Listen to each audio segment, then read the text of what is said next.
So welcome everyone to tonight's Kent Branch presentation. This presentation is going to be recorded and is going to be available for free on our YouTube channel. First of all, I'd like to say thank you to McKinley family and the funeral home staff here. We get to use this place free of charge and we appreciate it. It's a beautiful facility. The technology is beautiful, so we appreciate that they allow us to participate. We are hybrid tonight, so we have some folks in the room.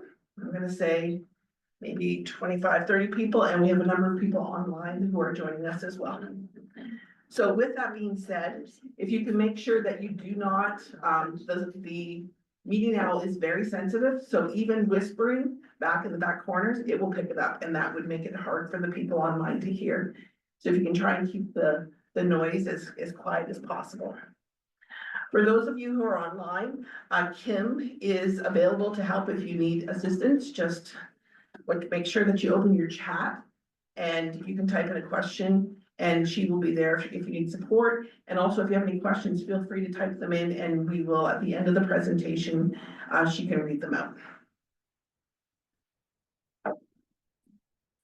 So this is a hybrid presentation, and the reason that we're able to offer a hybrid presentation is thank you to the bicentennial branch of the United Empire Loyalists. It is their equipment, and they have graciously loaned it to us for the few times that we offer a hybrid meeting.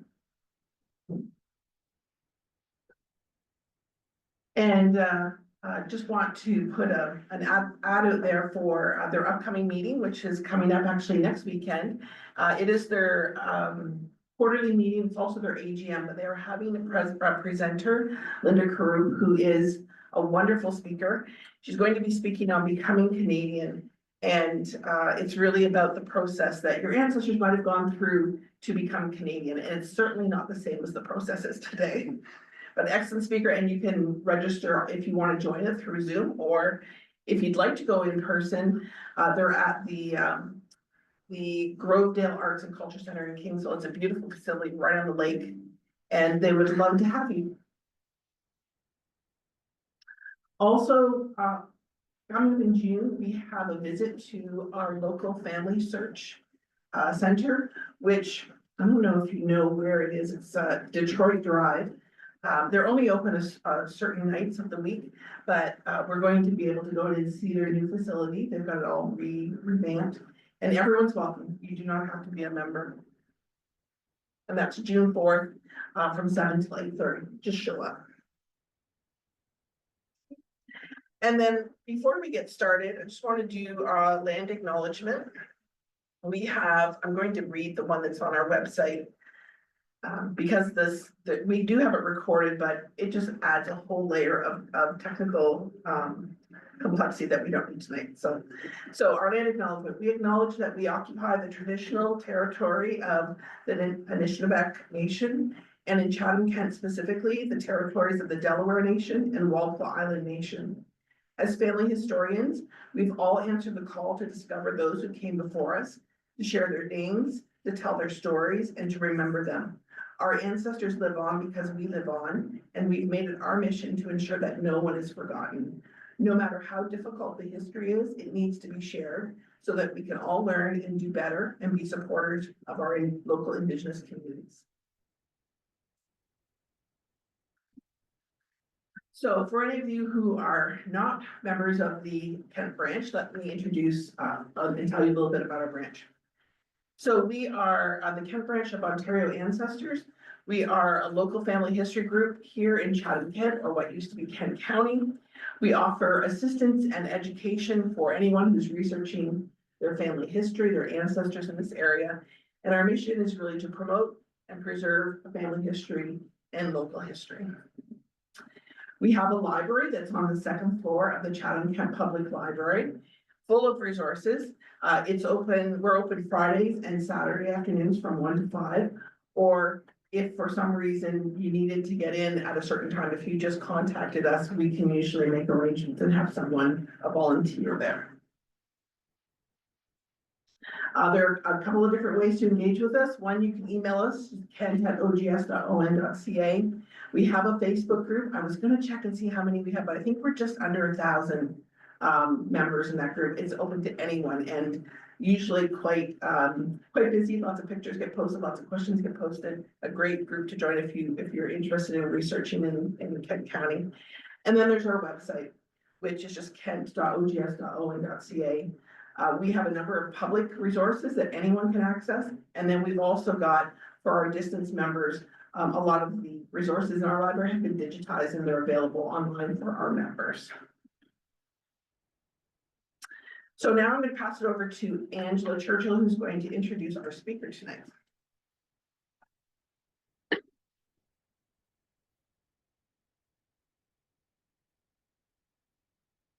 Hello, everyone. Our speaker tonight is Mark Van Ray. He's a retired investment portfolio manager.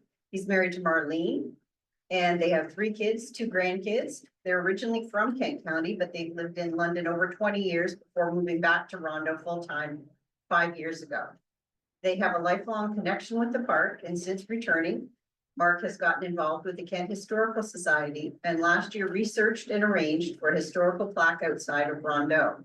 His book is about the first superintendent of Rondo, Isaac Gardiner, and this is his first publication. Welcome, Mark. Thank you.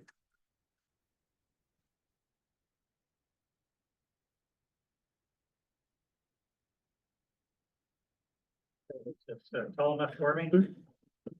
Go back to its original height here. Can everyone hear me? Is that okay? Good evening, everybody. And I want to thank you for coming out here on a Friday night in May in beautiful weather. It's not always easy to want to make the trek indoors, so I appreciate you coming. I'm also grateful to Cindy, who's not here tonight, but she extended an invitation for me to speak to you about a historical journey that I embarked upon a couple of years ago. And I want to talk about the critical role. I don't know if we've got, how's our main slide there? There we go. So I want to talk about a critical role that the Kent chapter played in saving a significant piece of history that's important not only to Rondo, not only to Chatham-Kent, but to Ontario Provincial Park history. And hopefully tonight will prove interesting and informative, and it'll provide a look back at the history of one of my favorite places, Rondo Park. First of all, anyone here tonight who has a memory of Rondo from their youth, either strolling on the government dock, having an ice cream at the Barefoot Bar, maybe taking some trails, and if you're a bit older, perhaps you have some memories of the dance pavilions in Rondo, hands up. Okay, so we've got a few. Yeah, perfect. So I guess maybe we can chat about what a special place this provincial park is. First, in 1894, Rondo Park became the second provincial park in Ontario, Algonquin Park being established 1 year earlier. The next provincial park wasn't established until 19 years later in 1913. If you look at the map of Chatham-Kent, you can see the extension of Rondo into Lake Erie. And it's basically a sandspit cuspid peninsula is the official name for it. It was probably formed about 3,500 years ago. The Indigenous used Rondo as a hunting ground for centuries. And in the 1890s, a burial site or an ossuary was actually excavated in the park by a man named Edmund Jones, who was the city engineer at the time in Chatham. One of the main Indigenous trails in the early years extended from the Thames River or the Forks to Rondo and actually ended up just outside the park, actually roughly where we live today. Rondo is home to a Carolinian forest, and there's not many of them in Canada. It only represents about 1% of the landmass in Canada, but it represents about 26% of the species at risk. The park is a key birding area, and we've had over 360 species recorded here. The name Rondo comes from the French explorers, and it means round lake. So that's how they got the name. They put the two words together, and It was first protected as a naval, ordnance reserve back in the 1790s by Sir John Gray Simcoe. And basically, the reason they did it at that time was to protect the white pine in the park. And the white pine were very, a key component of making ship masts, basically. So it was for military strategy that they protected the park in the first place. After the need for masts dwindled, they then continued the protection. The Crown continued it because it was, I guess, it was designated a key significant area of natural interest. So it's a special place. And I guess we've had a bit of introduction of myself. I just maybe a couple other facts. I was born in St. Joe's Hospital in Chatham. It's no longer a hospital. I went to Blessed Sacrament for primary school. It's no longer standing.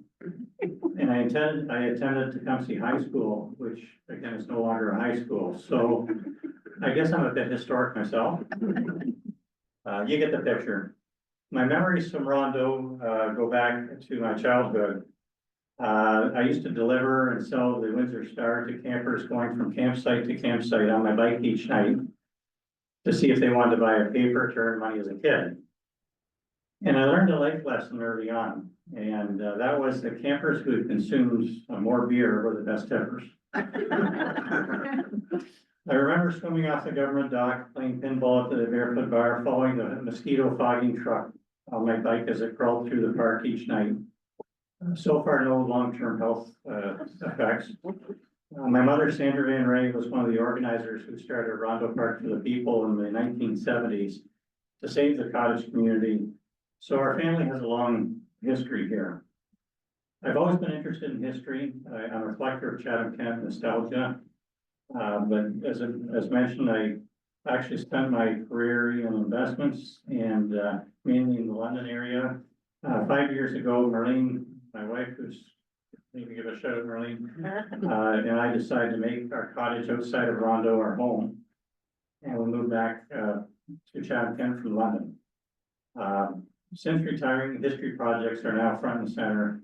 But as mentioned, this is the first time I've written a book, and Marlene, just to make mention, was very instrumental in the design of the book as well. So this leads us to this man, Isaac Gardiner. Isaac, at the age of 63, became the first superintendent of Rondeau. And he ran the park from its inception, 1894, until his death in 1913. He was a farmer and a justice of the peace in Morpeth before taking on this role. And his home, although it's in pretty bad shape, is still visible today on Highway 3. Just west of Morpeth, a couple miles west of Morpeth, right beside the Trinity Church. You'll see a white frame building that is no longer occupied. The barns are still up though too, so you can get a sense of the farm. The Gardiner family consisted of 7 sons and 2 daughters, and they were truly the first family of Rondeau. His son Herbert, who was assistant superintendent, retired in 1936. So for over 40 years, there was a Gardiner either running the park or helping to run the park. His daughter Mary helped run the household there, and other adults, sons spent their vacations working there for their dad. Now, I call Isaac Gardiner I call him the grandfather of Rondeau. And that's not only because he was in the 60s when he took on the role, but also because he shaped Rondeau for many decades through his push to establish it as a place for both people and nature. And that's how provincial parks were viewed at that time. Today, it's obviously a little bit different with nature taking the forefront. Back then, it was a combination. Now, because of this, the cottage community was started under his watch. The first dance pavilion was built in Rondeau in 1896 with the strong encouragement of Gardiner. In fact, the Gardiner family band performed all over southwestern Ontario, so music was in their blood. And I couldn't get the picture to work out right, but there's a picture of the Gardiner family band's wagon which hold their instruments from concert to concert. And I, unfortunately, it's such a poor picture, but it does exist. So that's what they use to get their instruments from place to place. And with this, they launched an era of the pavilions that lasted over 80 years. There was 2 pavilions inside the park and 1 outside.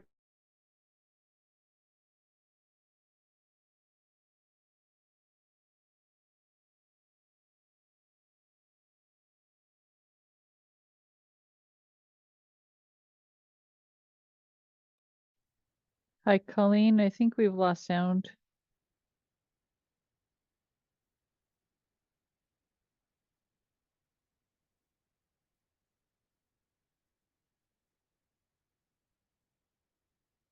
Sorry, folks. I think they might be having a little technical difficulties. I'm sure they'll be back online shortly if you want to just bear with us. Just a reminder, until they do come in, if you have any questions for the speaker as we go along, if you want to type them in the chat box and send them to me, and I will make sure that they get read out at the end of the presentation.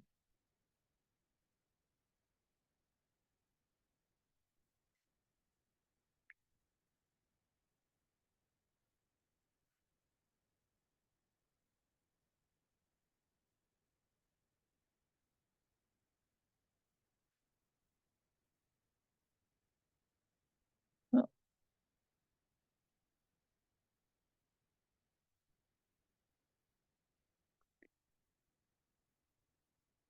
I see you back, but you're muted, Colleen. Can you hear now? Yep, we got you. Okay, sorry about that. We lost power on the machine that's projecting, so We're good. Okay. we're good. So Gardiner and George W. Bartlett, his counterpart at Algonquin, were friends. And as the only 2 people running provincial parks in Ontario for many years, they worked closely together. Bartlett actually became part of the Gardiner family when he married Mary Gardiner after his first wife passed away.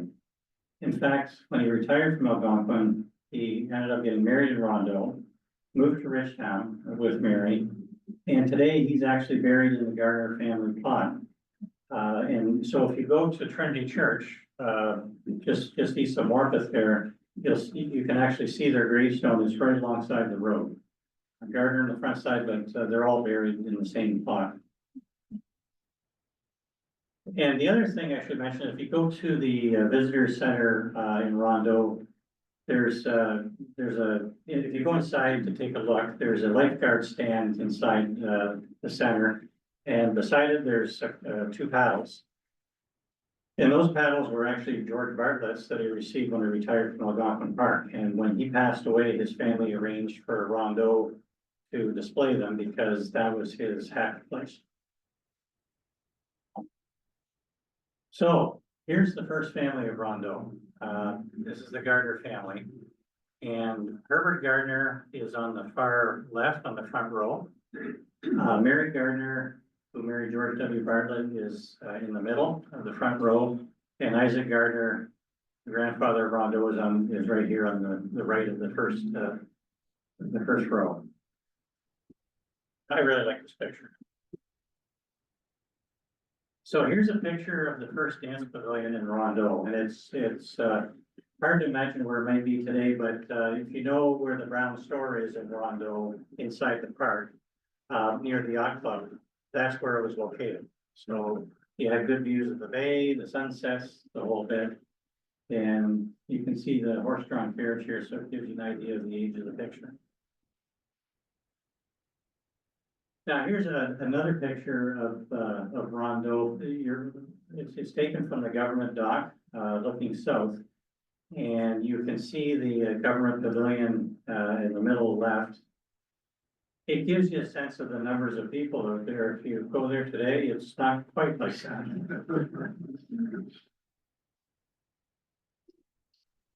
And this is a picture of people hunting in Rondeau. This is George W. Bartlett is on the right-hand side here. And right next to him is Herbert Gardiner. So there's George W. Bartlett, with a picture in Rondo Park. All of this leads us to the Forgotten Journal of Isaac Gardiner. So it's a bit of a prelude, but, as I mentioned, when we retired to Rondo, my intention was at the time to write a book, focused on the early history of the area. And, such topics as, the War of 1812, raids, just outside of Rondo, and yes, the Americans were on the ground just outside of Rondo, between 1813 and 1814. I've got a couple of US military buttons and something I call the Rondo Cannonball that confirms that. It was found just across the street from our cottage or our home. At any rate, one day I was searching for stories of the park. And I asked a former park superintendent and Rondo old timer, Paul Wiper, for some flash from days that when he was in charge. And he told me the story about when he was there. He found an old book in his desk and was a bit curious about it. So one day he brought it home to read. And he picked up the book after supper one night. And at 3 in the morning, he finally put it down. He found it so interesting and humorous and just a great read. And it was because of the stories that were in it. And he said, I said, Paul, where's the book now? He says, you know, I don't know where it is. It could be in Peterborough, head office. I think it might have even been destroyed, he said. I'm just not sure. So, you know, for someone like myself, it was a bit of an adrenaline rush, to say the least, somebody who really cares about history. So a couple of days later, I went down to the park office and I talked to Brad Connor, who's the current superintendent. And I told him the story. I said, Brad, Paul Wiper tells me about this journal. Who do you know if it exists still? Do I have to contact somebody in Peterborough? Who do I contact in Peterborough? Because I'd like to be able to see this book. He says, oh, that's no problem. It's right here at my desk. So he goes over to his desk and pulls out this really old book, binded journal. And we take a look at it. It's tattered for the most part. It's been sitting in the park office, hidden away for 120 odd years. Other than a brief summary that someone wrote in the 70s, not much had been done with it. So it basically has just been waiting through time all by itself. It's the only surviving journal of Isaac Gardiner from his term in office. A lot of it was illegible or semi-legible, written both in pencil and fountain pen. It was on onion skin paper. So I asked him, I said, Brad, you know, what's the park's plan to preserve this? Because, you know, this is a historical document. You've got a journal from a superintendent from one of the first provincial parks, and, you know, 125 years ago, things were quite a bit different. And it's a great historical piece. He said they had no game plan to preserve it, no budget.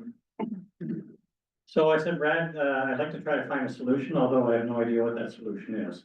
So I said, sure. So after contacting a number of organizations and getting pretty frustrated, at one point, somebody gave me the Kent chapter's contact information. They actually gave me Cindy's contact information. And I sent her a message. And, you know, it was one of those days where you think the universe is going in the right direction. Because her immediate response is, yep, this is a significant document. Yes, we can digitize it. Yes, we can bring the equipment out to Rondo at no cost. And we've got a specialist here, Pauline, who can do that for us. I went, wow. Now that was the easy part. It took a month. It took a couple months to get the proper approval from the government. But finally, Pauline was able to come out with her scanner, and we spent a full afternoon carefully going through the journal page by page. And I think as we were scanning it, it was apparent that most of the book was more about stories than opposed to just basic general journal entries. And there was day-to-day issues about Isaac Gardiner and his colleagues dealing with the duck shooters, animals going rogue, disagreements with park neighbors, with his boss, et cetera, et cetera. It was also evident that, the entries would have to be transcribed in order to be, read. Furthermore, it was clear that the park wasn't gonna do it. So I started transcribing it myself over the next 3 to 4 months. And during that time, it became crystal clear to me that, a book should be made from the journal so that Rondo fans, and there's a lot of them, should be able to have a copy of it as it provides so much history from the early days of the park. So at the end of the transcription process, I talked to Brad about doing a book. And his initial reaction is, oh, no, we can't have a book. I said, okay, it's something the M&R and the park weren't excited about.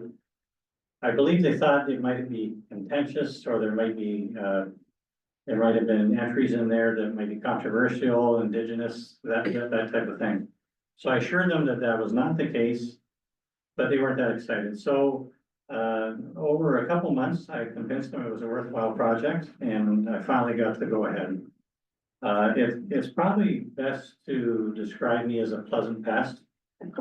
Irritating because my ADHD brain, when I'm on a mission, I'm really focused. But nice because I recognize that not everybody loves history, and some people do have a life outside of it. With the book project now lurching forward, Cindy and the local OGS, as well as the Durham chapter of the OGS, stepped in again to provide family tree history on the Gardiner family. And from that effort, we learned that Isaac Gardiner's father had migrated over from England.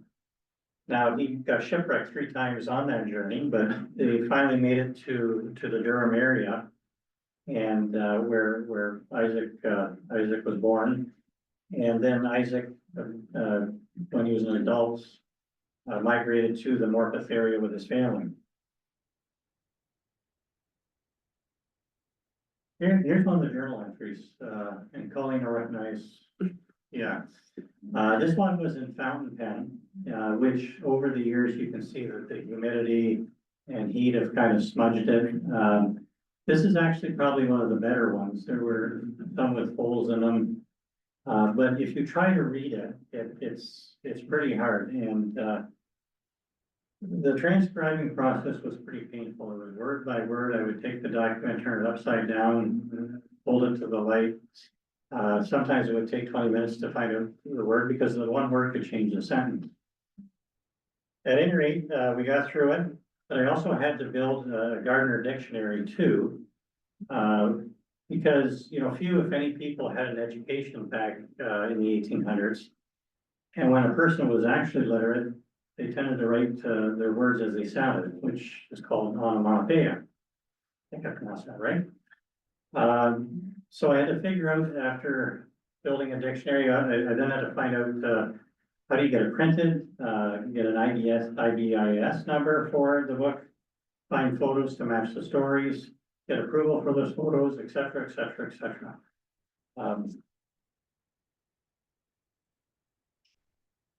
So the book is called Your Obedient Servant, the Isaac Gardiner Journal. Why? Because that's how he signs almost all his letters to his boss. Who was the Secretary of Provincial Parks, Thomas W. Gibson. Now, you kind of laugh, but that was actually the common salutation back in the day when you were dealing with your boss. It's hard to believe today you would send an email with that at the bottom to your boss. But that's actually very common back then. I was surprised. And Gardiner doesn't simply report, the park news in a drab matter-of-fact fashion. He writes folksy reports full of detail. He adds his own spin with unique insight and interesting statements. And so here are some of those reports. We've got the insolent and defiant Bates family. I'll talk about the Bates family in a second. We've got Judy and Tommy the moose, and yes, there were moose in the park at one point. I believe, we're quite sure the moose came from Algonquin, because there was a fair bit of animal trade between Algonquin and Rondeau at the time. But I'm not 100% sure of that. So Tommy and Judy had a contentious relationship, and Gardner writes that Judy always bossed Tommy until one day Tommy determined that she'd be boss no longer. And short story long, they battle. It doesn't go well for Judy, and she doesn't survive. Gardner says that Tommy is gloomy and ashamed of himself. I guess bachelorhood wasn't that great after all. And I believe this was the end of Moose in the Park.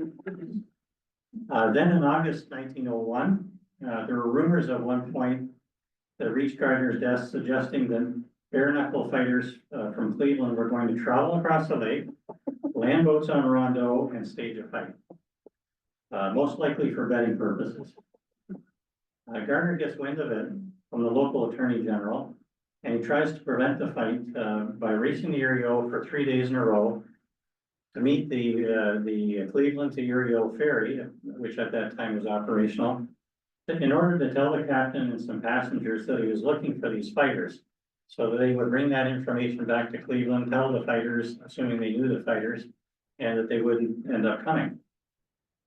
He also hires the Bates family to patrol the shoreline in their gasoline boat.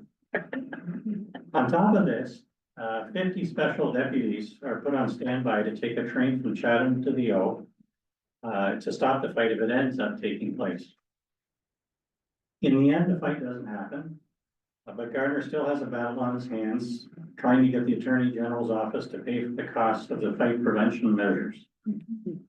We'll talk about the squirrel exchange with Washington DC in a bit. Herbert finds a dead body.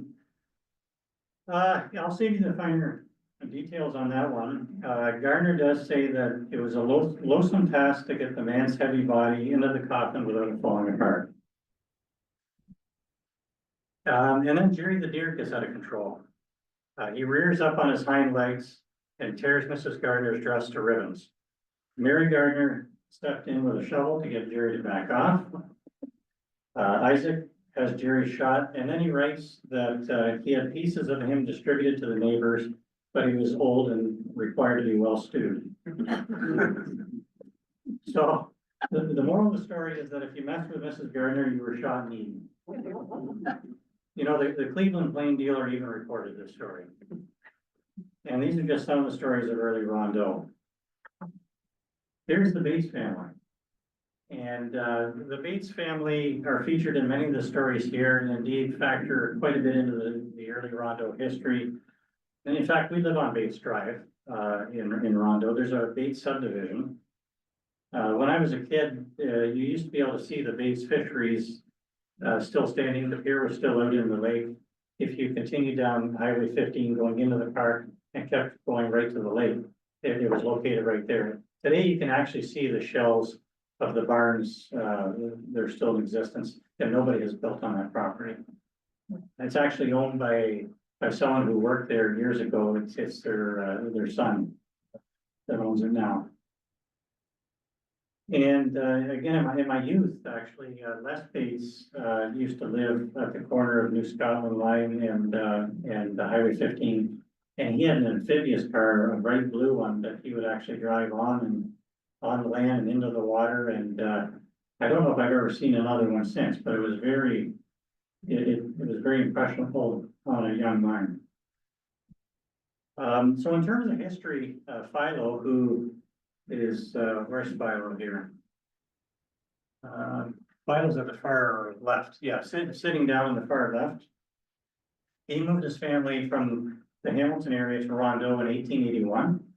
And he actually established a fishery inside the park. And it was roughly where the public beach is today, where the traffic circle is inside the park, where the churches are there, in that area. When the park was established 13 years later, the fishery was still there, and Gardner had his altercations with the Bates. There were problems with the garden in the park. They actually had a garden at one point that was big enough to feed the Gardner family plus livestock, and it was located roughly across the street from the Brown store where the campground was. The Bates were really loath to give this garden up. They also didn't, there was also the situation of Gardner bringing Howard Bates up because he was shooting illegally in the park and bringing him up before a magistrate. The Bates also didn't care for duck hunters or duck shooters, as they called them back in the day.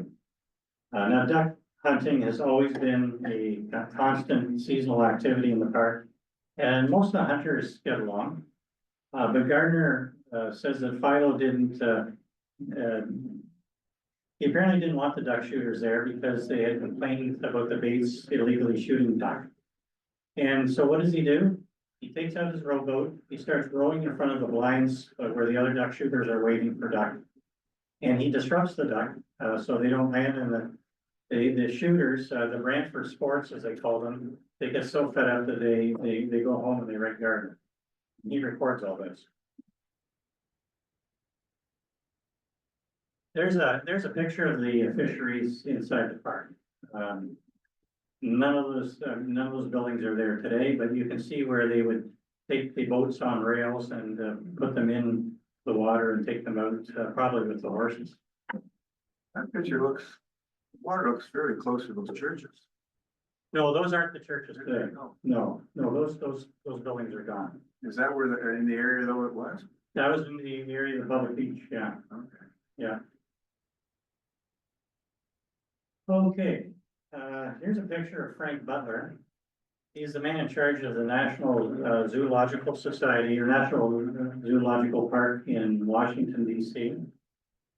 In the days before tariffs, in 1902, Rondo and Washington, D.C. had a black squirrel, gray squirrel exchange. D.C. didn't have black squirrels, only grays, and when they found out that they existed, and especially in Ontario, they contact the Ontario government. The Ontario government says, well, if you want black squirrels, contact Rondo. So they contact Rondo, and Rondo says, well, we could use some gray squirrels because we don't have them. So they made a deal. And they get the black squirrels back to Washington. They have them in the zoo. Black squirrels do what black squirrels often do. They escape the zoo, they propagate and they populate the DC area. And they actually became quite popular, a bit of a status symbol for Washington. Now, after receiving the gray squirrels, Gardiner writes to Butler and says that he'll teach the squirrels that they are cousins and should not quarrel. I can't make this stuff up. So, here's a Rondo descendant right there. With Trudeau and Obama. So that squirrel is actually a descendant of Rondo Park black squirrels. It's a very famous picture. Rondonians.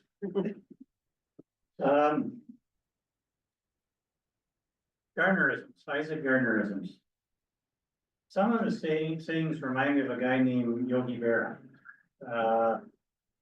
I don't know if has anybody heard of him? Yogi Berra, yeah.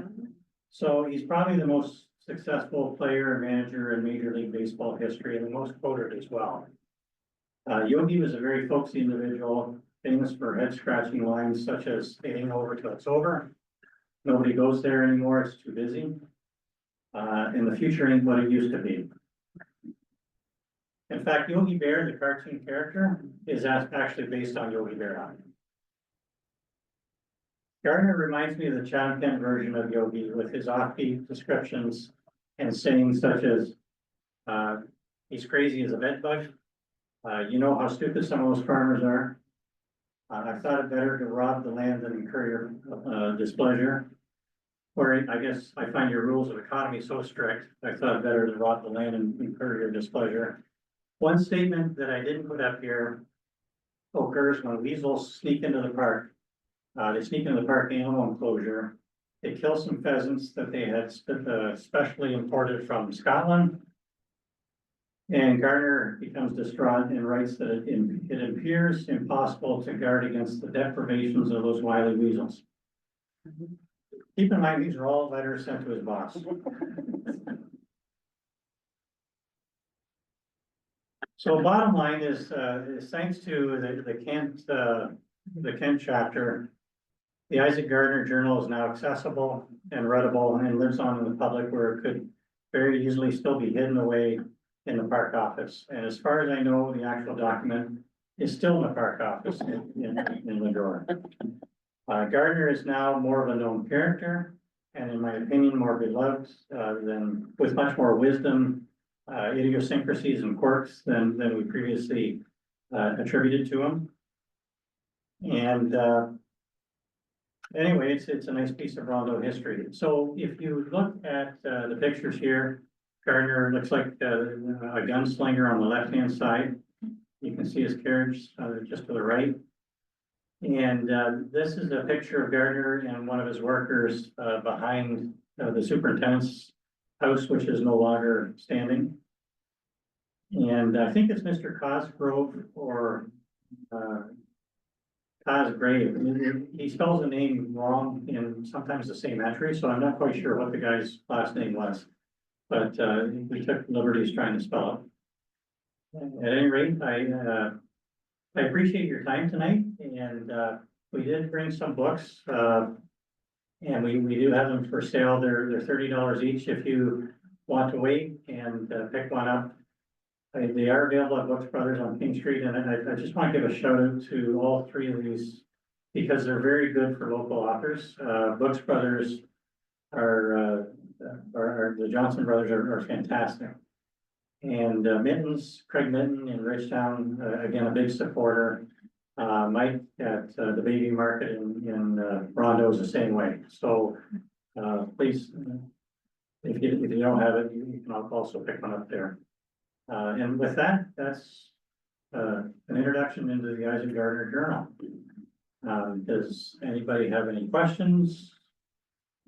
There's a road named after him in Rondo, isn't there? Yeah, there is. There's the road running in front of the visitor center. Goes east-west or something? Or- It goes north-south. It actually goes from the lake to the bay. It goes right in front of the visitor center. So the visitor center is right on Gardiner Road, or Gardiner Alley. Mark, can I get you to just repeat the questions that are asked so that people online can? Sorry, is there a Gardiner Road in Rondo? And yes, there is. It's the road that is right at the visitor center. Yeah, Mark, we have some with our branch as well. Sorry? We have some books Oh, at our branch as well. there is the book, there is a copy or two in your society. You already have a copy on the shelf. I think No, Janet well, suggested we leave need them and we some can for sell us. them. Oh, sure, absolutely, love to, yeah, thank you, much appreciated. Yes, Does the park not know how wonderful this journal is, and they just put it back in the drawer, like why can't we get? so they don't even know how valuable the government here is, like, we've been trying to get them to rebuild that to the point where we can raise money privately. There's been a committee struck. I think there's even been an engineer study done. I haven't followed up on it, but there has been a significant man hours just trying to get a pier back. Because right now in the bay, you just see that box, which doesn't do anything. So when you talk to them about history, they're not interested in history. They're interested in nature. And unfortunately, that is just the mandate of the MNR. It's too bad they couldn't put that book at the library, like in that archive, because then, I mean, it would make sense. Because It would make sense. I that agree with you. building could be damaged or something like. It could, and again, you have to pick your battles. And it is something that I would like to get out of that office because you can easily see how it could. Someone could take it still. And I do think there are entries missing for that, or there's journal entries missing, I think, as they pertain to the cottagers. Like, it's interesting there, some of the gaps don't include the cottage, the cottager being built up. Why? So you're right, that's true, I should probably redouble my efforts on that. Or to the museum maybe. To the museum maybe. Well, yes, but I think it's almost more accessible in the hands of the ODS. Sometimes if it goes to the museum, it can disappear too. Take care of it in your archive area. Become the friends of Rondo that are in there, they're selling other things. Yeah. I'm not sure they're capable or equipped to preserve a book. I mean, I think the mandate of the Friends of Rondo, at least when it stands to the visitor center, is to raise money through the sales of Rondo merchandise. Was there another person that's written a book about Rondo? They would have lived on Lake Shore Road, but as far as you could go Mhm. south. I John can't think of Price. the person's name. John Price, Ron? John Price. Yeah. Yeah. Yeah. Yeah, I know, John. When you're a history nut, you know all the other history nuts, so, How far, so you've transcribed this thing already, mhm. and is it printed? Yes, it's right there. Yeah, so, Where is it? The staff, right there. these copies are- Oh, is the entire journal transcribed? I did transcribe. That's what the question was, is the journal transcribed, and Not all of it, so you can read it as a transcribed? not all of it, and the reason for That that. would solve a lot of the problems about this thing disappearing eventually. Yeah, you could, but to be honest with you, a lot of the entries that were in there, or there were more than, there were a few entries in there about lumbering, that were pretty mundane. Like the vast majority of the journals were very interesting. And it was a project that would probably take me another 2 or 3 months to complete, so I took the most representative journal entries, the ones that had a story that didn't talk about how many cubic feet of lumber that were pulled out of the park on a given month. Because, again, part of the book is to educate and entertain on Rondo history too, but I agree, I think it'd be better just to get the whole journal. And especially coming in the future, AI is so powerful. I don't Yeah, think yeah. That they may be able to do some of the transcribing. Well, and it's all, the whole thing is digitized, and we digitize every page, so from that perspective, it's not all transcribed, but it is all digitized, sorry. So in the future, somebody, 100%. AI could be so good that you could be able to figure it out, right? Yeah, and again, I tried a little bit, not being, or being more of a journeyman at this, I probably. But sometimes you put in AI too, the results aren't 100% perfect yet, because a lot of these things were smudged. There, so just to, all of the scanning that we did, I then had to take all those pictures and put it through another piece of software to try and get it legible. That's how his book was, especially the first part of it that was written, I think was it pencil? No, they started with fountain ink and then they went to Yeah, pencil. on onion skin paper, it was challenging to make it legible. I'm just, Kim, are there any questions from the audience that's online? I'm not seeing anything at the moment. I think we got a quiet group tonight. They're enjoying listening to everyone else. Anybody other questions in the room? Just want to say a thank you on behalf of Kent Ranch for Oh, thank you coming very and much. presenting this very interesting story. Thank you very I much. grew up for the most part in Rondo, so I do all the places you were talking about. And thank you to the Kent chapter, because really, this is, I want to come back and say thanks. I mean, this is the whole point of tonight. And I do want everybody to understand how special the, chapter is.